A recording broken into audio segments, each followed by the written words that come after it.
Taste the Daily. பிரசித்தி பெற்ற மதுரை சித்திரை திருவிழா கோலாகலமாக துவங்கிய நிலையில் பச்சை நிற பட்டுடுத்தி கள்ளழகர் வைகை ஆற்றில் இறங்கினார்.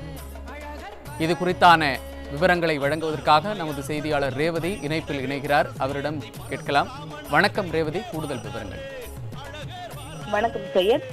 மதுரையில நடைபெற இந்த சித்திரை திருவிழா சைவமும் வைணவமும் இணைகிற ஒரு பிரம்மாண்டமான புனித நிகழ்வா பார்க்கப்படுது.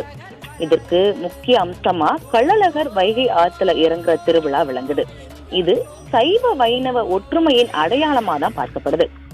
இந்த திருவிழாவோட பின்னணி மற்றும் வரலாறு என்ன அப்படின்னு பார்த்தோம்னா, இது மதுரை மீனாட்சி அம்மன் கோயில மையமா வச்சு தமிழ் மாதமான சித்திரையில 15 நாட்கள் நடைபெறுது.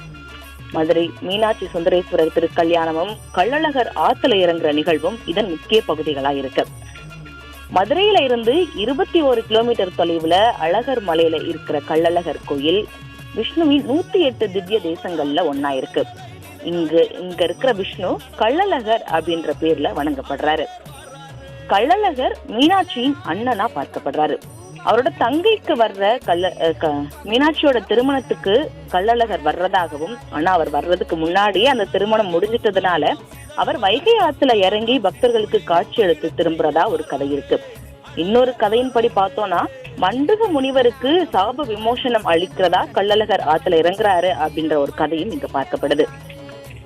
இந்த சைவ வைணவ ஒற்றுமை அப்படின்றது எங்க இணைக்கப்பட்டது அப்படின்னா, 17ஆம் நூற்றாண்டுல மன்னர் திருமலை நாயக்கர் இந்த இரு சமயங்களையும் ஒருங்கிணைச்சு மீனாட்சி திருக்கல்யாணத்தையும் கள்ளழகர் ஆத்துல இறங்குற நிகழ்வையும் ஒரு சேர இணைச்சிருக்கிறாரு.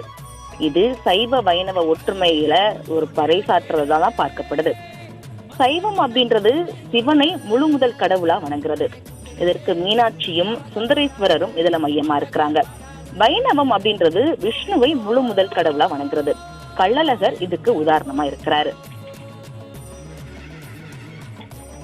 இந்த சித்திரை திருவிழா அப்படின்னாலே நம்ம நினைவுக்கு வர்ற இரண்டே விஷயங்கள் மீனாட்சி திருக்கல்யாணமும் கள்ளழகர் ஆத்துல இறங்குறதும் அப்படின்றதுதான். இன்னைக்கு, அதாவது மே 12ஆம் தேதியான இன்னைக்கு அழகர் ஆத்துல இறங்கியிருக்கிறாரு. இந்த நிகழ்வு அப்படின்றது சித்ரா பௌர்ணமியான இன்னைக்கு கள்ளழகர் தங்க குதிரை வாகனத்துல கள்ளர் வேடமிட்டு அழகர் கோயில்ல இருந்து மதுரைக்கு புறப்படுவாரு. அதுக்கப்புறம் வைகை ஆத்துல இறங்கி பக்தர்களுக்கு காட்சி அளித்து மண்டக முனிவருக்கு மோட்சம் அளிக்கிறாரு அப்படின்றதுதான் இங்க ஒரு விசேஷமா பார்க்கப்படுது. லட்சக்கணக்கான பக்தர்கள் ஆற்றங்கரையில கூடி அழகருக்கு நீர் தெளிச்சு தீபம் காட்டி வணங்குறாங்க. மதுரை மக்கள் சர்க்கரை கிண்ணத்துல தீபம் ஏற்றி வழிபடுறது அப்படின்றது இங்க ஒரு சிறப்பான விஷயமா இருக்கு. மண்டகப்படிகள் அப்படின்றது நிறைய மண்டகப்படிகள்ல இருந்து ஒவ்வொரு படியா அழகர் வருவாரு. அவரோட பயணத்தப்போ பல்வேறு மண்டகப்படியில நிறுத்தி அழகருக்கு அலங்காரமும் பூஜைகளும் நடக்கும். இன்னைக்கு, அதாவது இந்த 2025 இன்னைக்கு நடந்த இந்த திருவிழாவுல 1.5 டன் மலர்களால மண்டகப்படிகள் அலங்கரிக்கப்பட்டுச்சு.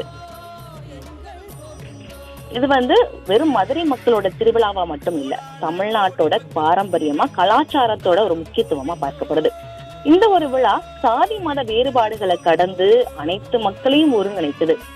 300 ஆண்டுகளுக்கு மேலா நடக்கிற இந்த ஒரு திருவிழா சைவ வைணவ பக்தர்களின் ஒருங்கிணைந்த கொண்டாட்டமா இருக்கு.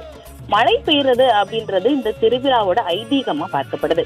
இந்த கொண்டாட்டங்கள் எப்படி இருக்கும் அப்படின்னு பார்த்தோம்னா, பக்தர்கள் விரதம் இருக்கிறது, காப்பு கட்டுறது, கள்ளர் வேரமிடுறது, பாடல்கள் பாடுறது, அன்னதானம் வழங்குறது அப்படின்ற செயல்கள்ல அவங்க பக்தர்கள் ஈடுபடுறாங்க.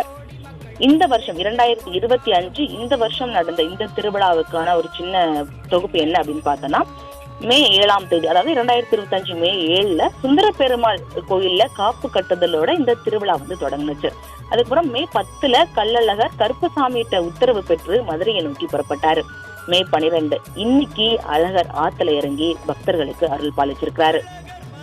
அழகர் ஆத்துல இறங்குற இந்த திருவிழா மதுரையின் ஆன்மீக மற்றும் கலாச்சார பாரம்பரியத்தின் உச்சமாகவே விளங்குது. சைவமும் வைணவமும் கைகோர்க்கும் இந்த விழா மத ஒற்றுமையையும் பக்தியின் ஆழத்தையும் பறைசாற்றுது. இது மதுரை மக்களின் உள்ளங்கள்ல நீங்கா இடம் பிடிச்சு ஆண்டுதோறும் புதிய உற்சாகத்தோட கொண்டாடப்படுது. இந்த திருவிழா மதுரை மக்களுக்கு மட்டுமில்ல, தமிழர்களோட கலாச்சாரத்தையும் உலகுக்கு பறைசாற்றுற ஒரு விழா அப்படின்றதுல எந்த ஒரு மாற்றமும் இல்லை.